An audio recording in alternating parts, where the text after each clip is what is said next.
Would you like to take a trip to a faraway place, maybe across the ocean to Europe?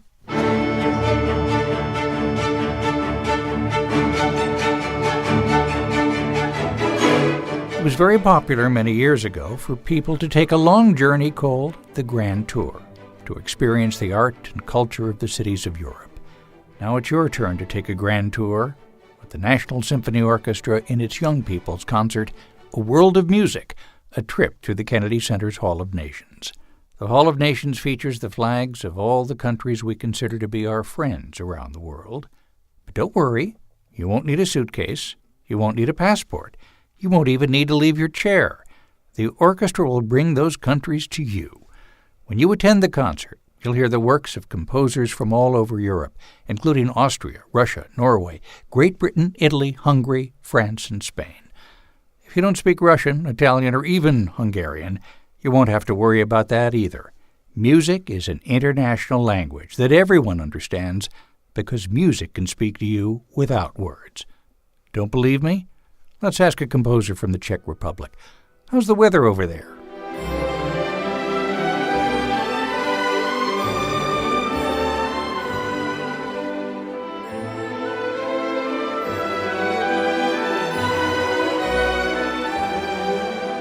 Sounds like a beautiful day in the Czech Republic. But here comes an Italian composer. How's the weather in Italy?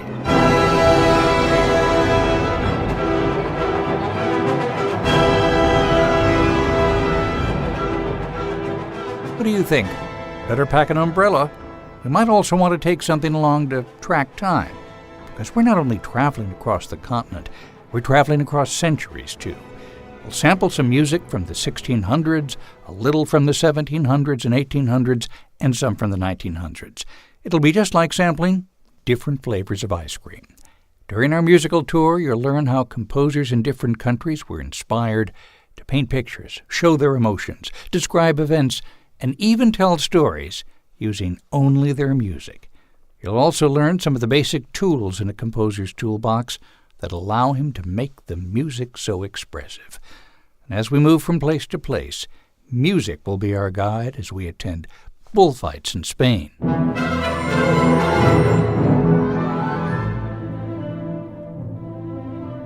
glimpse the moonlight in France,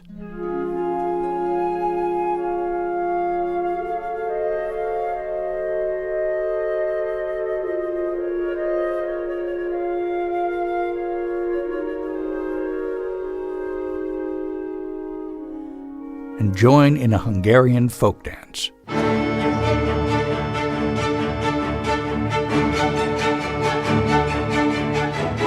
In these listening activities, we're going to focus on 4 musical works which you will hear at the NSO Young People's Concert.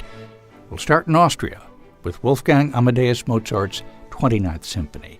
Then we'll cross the mountains into Norway with Edvard Grieg's In the Hall of the Mountain King. And after that, it's off to England. Give a listen to Benjamin Britten's Simple Symphony. And finally, we'll wind up with an exciting trip through the streets of Russia for Dmitri Shostakovich's Symphony No. 10. Although these musical selections might sound very different from each other, each of these composers worked with the same basic set of writing tools in his musical toolbox. How is that possible? Well, here to explain is the National Symphony Orchestra's assistant conductor, Ankush Kumar Behel. Hi, my name is Ankush, and I'm going to be the conductor of the orchestra during the concert. A conductor is the person who stands in front of the orchestra and directs all the musicians on stage. My job is to work with the orchestra to practice music before we play it for you, and at the concert, to make sure that everyone plays their music along with everyone else on the stage at the same speed and with the same vision. Conductors do not always write the music that we help orchestras play. The music itself is actually created by people called composers. Composers are people who write or compose music, just like an author would write a book. Very early composers of classical music wrote pieces for individual or solo instruments, like the piano or the flute or violin, but also for small groups of instruments, 2, 3, 4 instruments, called duets, trios, or quartets. But it wasn't long before composers stumbled on the idea of bringing all these instruments together at the same time, including the string instruments, the violins, violas, cellos, and basses.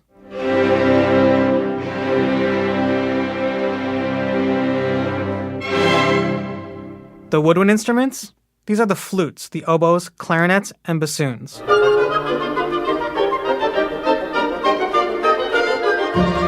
The brass instruments, this includes the trumpets, the horns, the trombones, and tuba.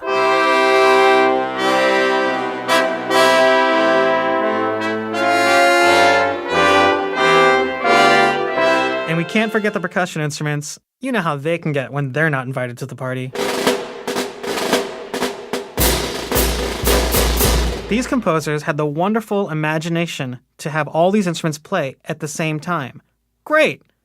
But now all these musicians needed something to play. Composers then began to write longer pieces of music that gave every instrument in the orchestra a chance to play together, creating a new, rich sound that no one had experienced before. Composers called these larger compositions symphonies. Now it's very easy to imagine what happened next. You know what it's like when a new game or toy comes out. Everyone wants to try it. Sure enough, as soon as one composer heard a symphony using all these instruments, he said, "Let me borrow that idea. I want to show you what I can do with that." The idea of writing symphonies began to spread from composer to composer and from country to country. Soon, this huge orchestra full of instruments became one of the most popular ways in which a composer delivered their music to the world. As composers became more experienced, and as they learned more from fellow composers in other European countries, they began to write fancier and more intricate symphonies for their orchestras to play. Some composers borrowed ideas, while other composers came up with brand new ideas on how to change their symphonies by adding instruments, writing about different subjects, or asking their musicians to play in new and unique ways. And yet, other composers experimented by writing longer or more complicated pieces, with long melodies and more difficult rhythms. The truly great composers, the real masters, brought new levels of creativity and originality to the music that they wrote. I have to return to the orchestra now, so I'm going to hand you back to Scott Simon. But I think we can even do better than that. I'll have the orchestra play along as Scott steps back in.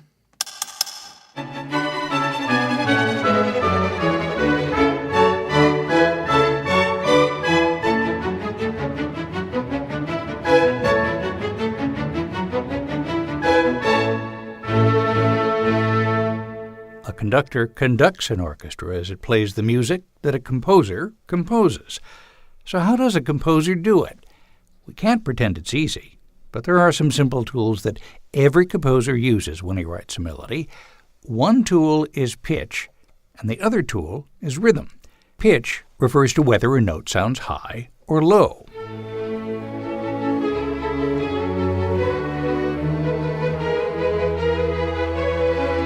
Rhythm refers to how long or short the notes are and how they're strung together.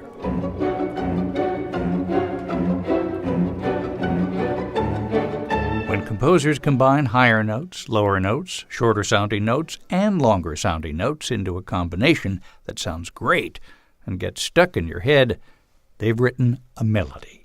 Once a composer writes a melody, he might bring in other tools to make the melody completely special and unique. Unlike any other melody, he could play with dynamics, deciding whether the music is loud or soft.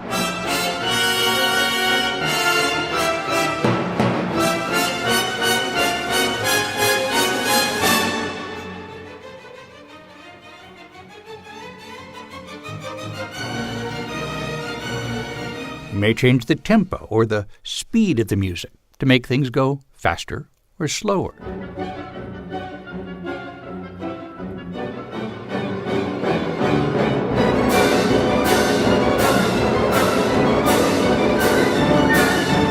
Maybe he can change the mood of their melody by switching it from a bright and sunny major key to a dark or cloudy or minor key, or the other way around.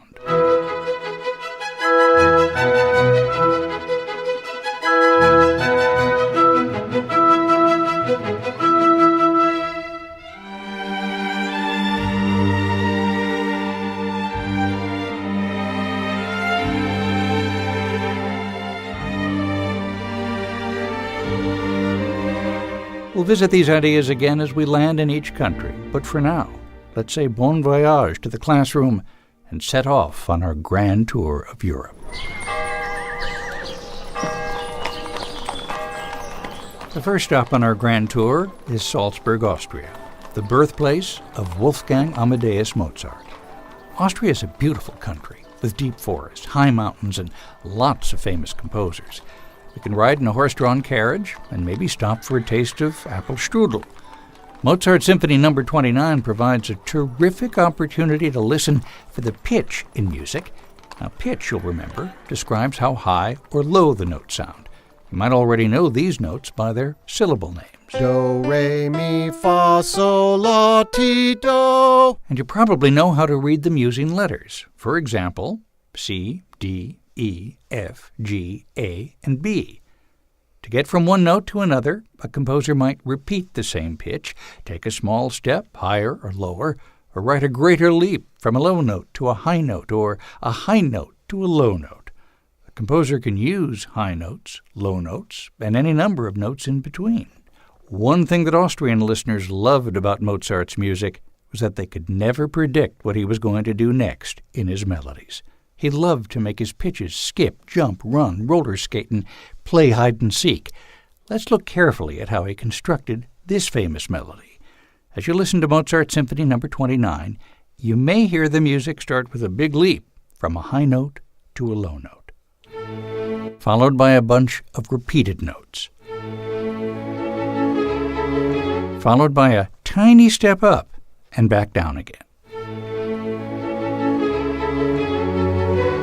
And then some more of the repeated notes.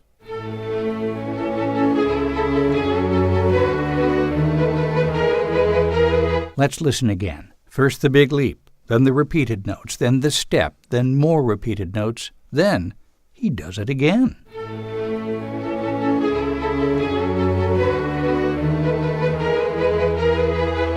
Mozart is still famous today for all the amazing music he composed and for being an extremely playful composer at the same time.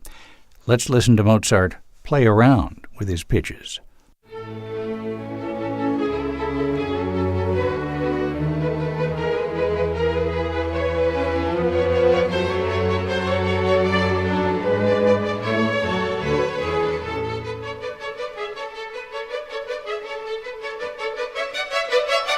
Did you hear the melody leaping from high notes to low notes?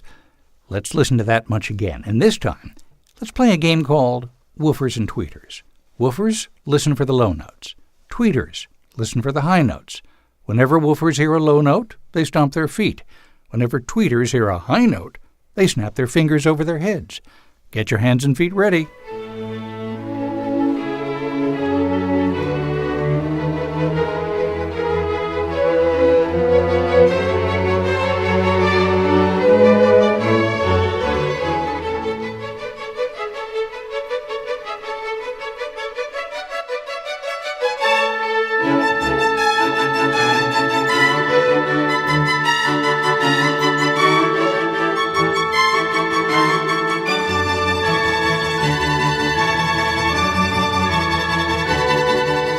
Hold on to everything we just learned about pitch. In fact, tuck it away like a souvenir, because even though our journey is moving on, we'll revisit pitch as a tool of the composer's toolbox in just a little while. Our next destination is the magical country of Norway.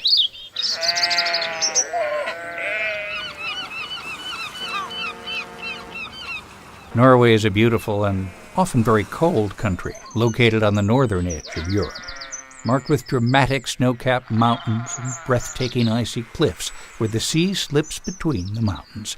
Norway looks like the perfect place to run into some trolls. Maybe we will. In Norway, we'll meet a composer named Edvard Grieg, whose compositions were inspired by Norwegian folk music, folk dances, and traditional stories and fairy tales. His most famous work tells the story of one of Norway's most popular folk heroes, a mischievous boy named Peer Gynt. Peer has all sorts of misadventures, including a dramatic escape from a mountain kingdom of trolls. Now remember, our composers don't use words to communicate, they use music instead. Edvard Grieg wanted to use music to tell the thrilling, action-packed story of Peer's near-death escape from the Hall of the Mountain King, the biggest, scariest troll in all Norway. If he can't use words, how could he create the suspense? Grieg certainly used the tool we call pitch, as Mozart did, and he also reached into his toolbox and pulled out another tool, rhythm. Most music, as you know, has a steady beat you can clap along to, The rhythm of the melody, that special combination of short and long notes that get stuck in your ears, happens on top of the steady beat and can match the steady beat or ignore it completely. Grieg uses the rhythm of his melody in the Hall of the Mountain King to illustrate Peer Gynt trying to tiptoe out of the mountains, dodging puddles, and finally being pursued by the entire tribe of trolls. To tell this story without words, Grieg carefully wrote combinations of normal notes and super short notes called staccato. Listen to Peer Gynt, and you'll see what I mean.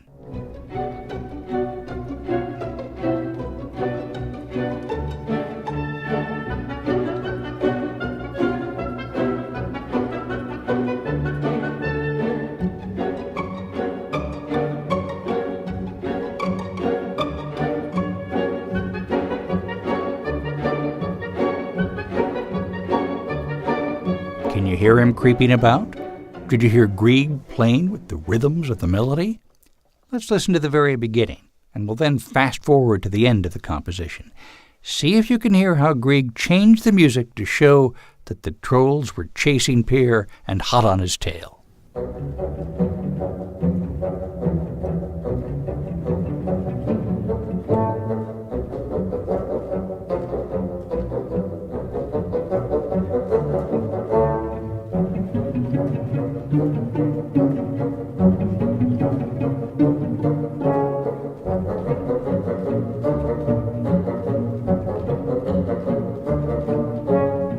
And now, that same melody at the end of the selection.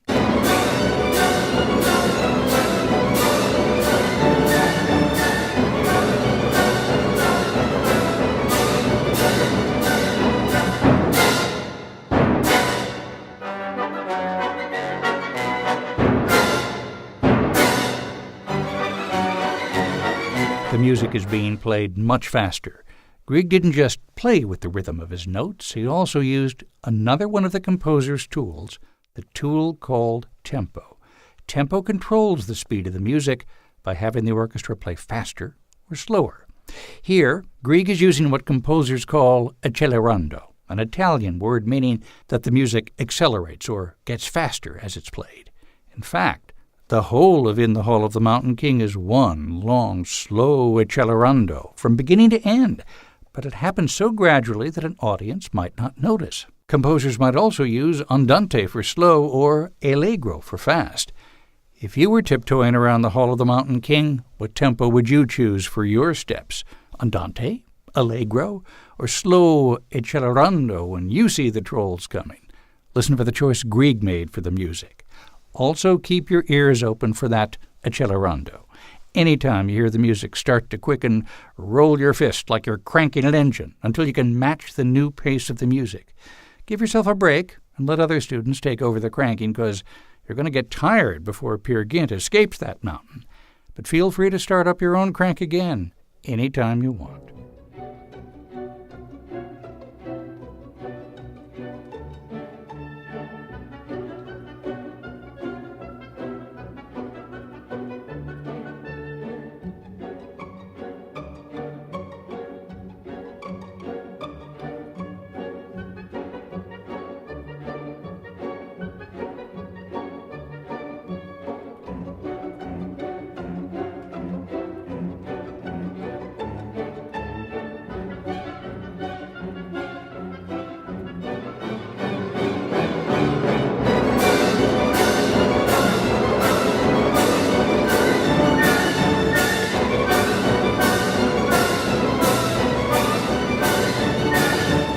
I think we better leave Norway now, or we'll never get away from those trolls.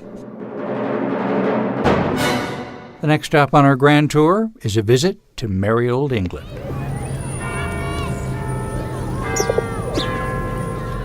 England is a stately country of kings and queens on the large island off the western coast of Europe.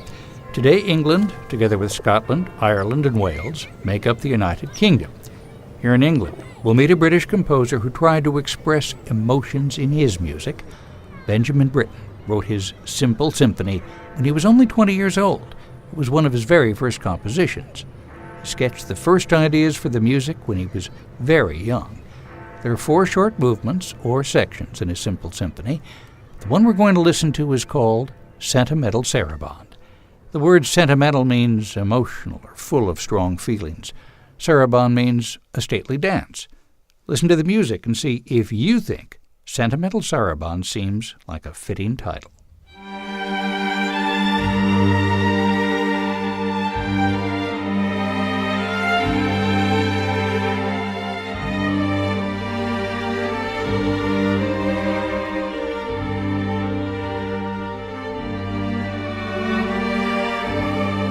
Britain composed this music without words, and yet people all around the world can listen to this music and understand that it sounds sad. Why is that? Part of the reason is that Britain chose to set his beautiful melody in a minor key. Remember the do-re-mi of tones? If you start singing on do and end on do and sing all the notes in between, you've just sung what's called a major scale. Let's try singing a major scale together. Do, re, mi, fa, sol, la, ti, do. Now let's sing it again, but this time let's start and finish on la instead of do. Listen once, and then you can try singing along. La, ti, do, re, mi, fa, sol, la. La, ti, do, re, mi, fa, sol, la. What sounded familiar, bright, and sunny before now sounds a bit strange, dark, maybe a little cloudy or scary. Here's a song you might know that was written in a major key.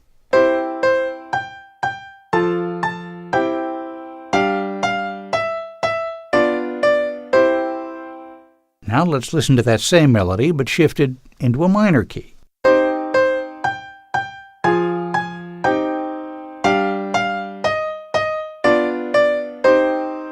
Let's listen again, but this time we'll start in major and shift to minor part of the way through the song. When you think you hear the melody change from the bright, sunny major key to the dark, cloudy minor key, raise your hand quickly.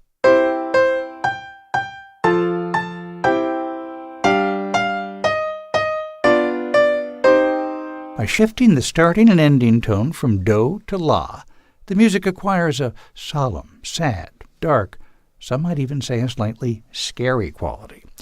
If you had a classroom assignment to draw a picture that expressed a specific emotion, maybe a happy memory or one that made you angry, or to write a poem or paragraph that told a story, maybe a proud accomplishment or a foolish misadventure, you would take time to choose the right paper, the best colors, and the specific words to get it right. Composers also make careful choices about what sounds to use to express their mood. Here Britain wanted to express sadness, so he chose to write his Sentimental Sarabande in a minor key, and he chose to make the tempo slow or andante. Notice that the movement begins with a hymn-like theme, almost like a nursery rhyme, and then builds into a very moving section. You can almost hear the music crying. Another reason for that is Britain chose only to use string instruments. They often sound most human and chorus-like. Let's listen to an excerpt of Britain's minor key melody. Close your eyes and think of a time that made you feel sentimental or full of strong emotions, and think to yourself whether the music matches your mood.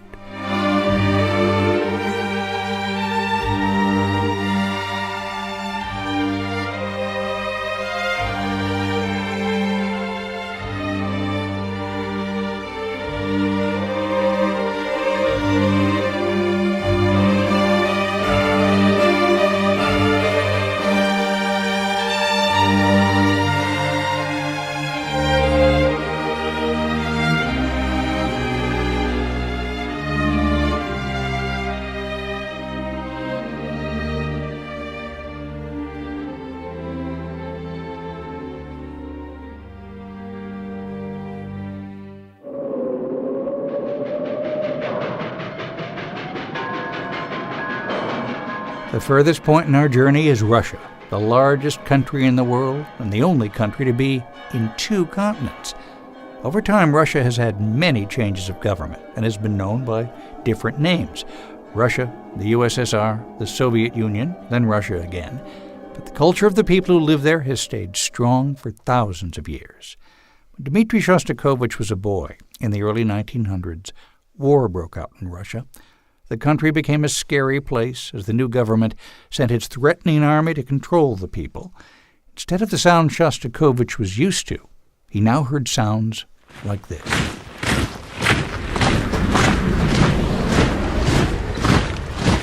Shostakovich grew up to be a popular Russian composer.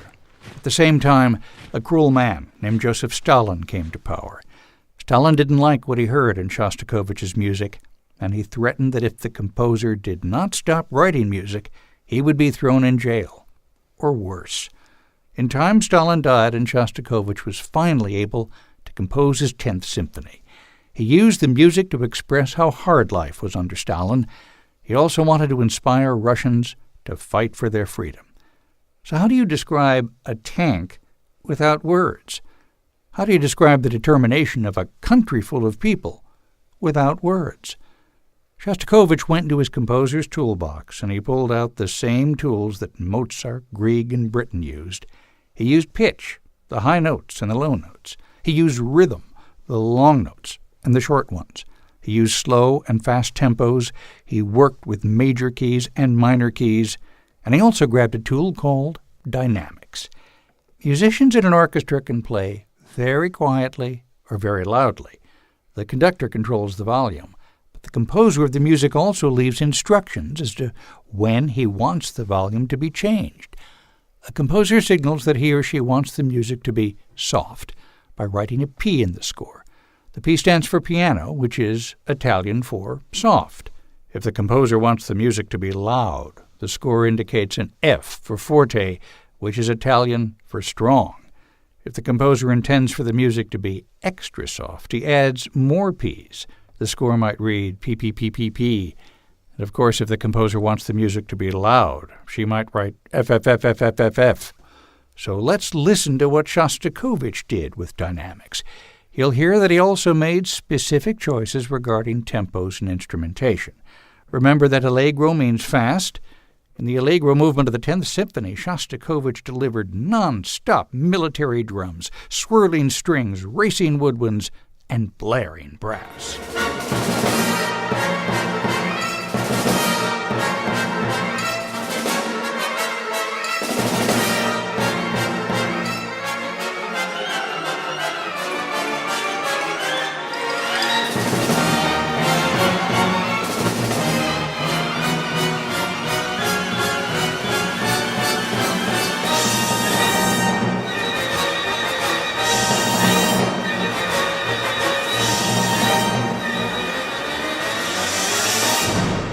It is loud most of the time and seems to spin out of control for its entire 4 minutes. Watch your ears. Shostakovich wanted the music to be loud and get louder.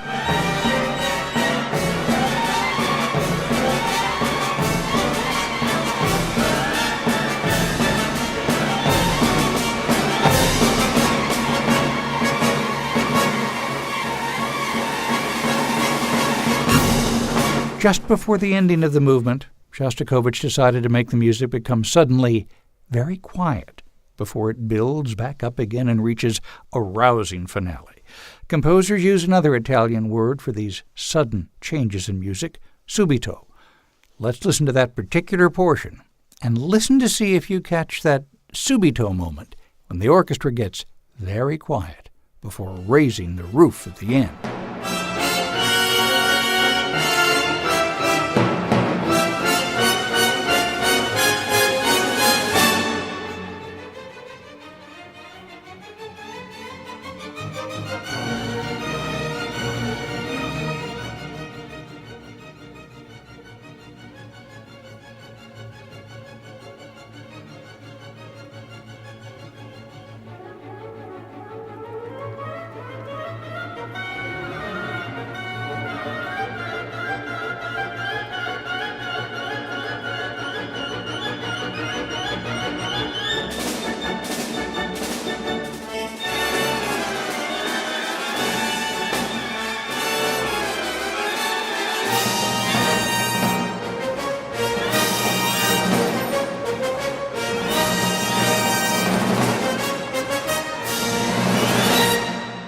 Before we end our world tour, we want to play a little game.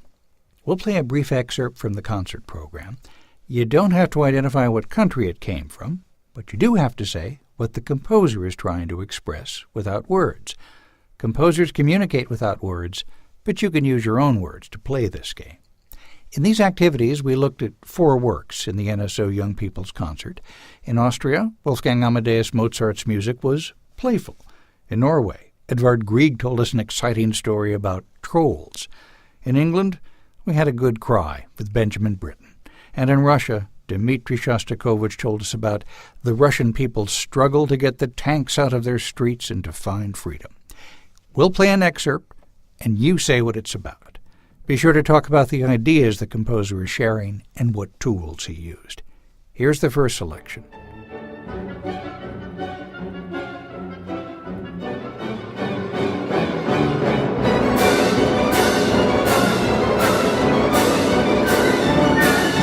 Of course, it was those trolls again. They're everywhere. Remember how Grieg used rhythm to show the trolls chasing Peer Gynt through the mountains? Here's our second selection.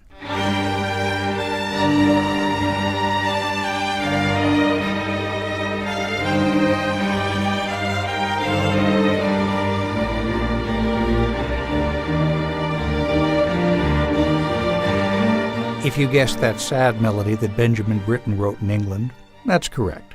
Remember, Britten introduced us to the minor key, and you probably heard some long notes and short notes in his music as well. Let's try again.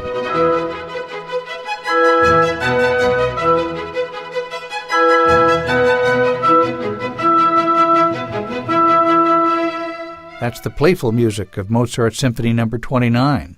You probably heard the big leaps from high notes to low notes and the repeated notes and little steps between all the notes that follow. And here's the final selection.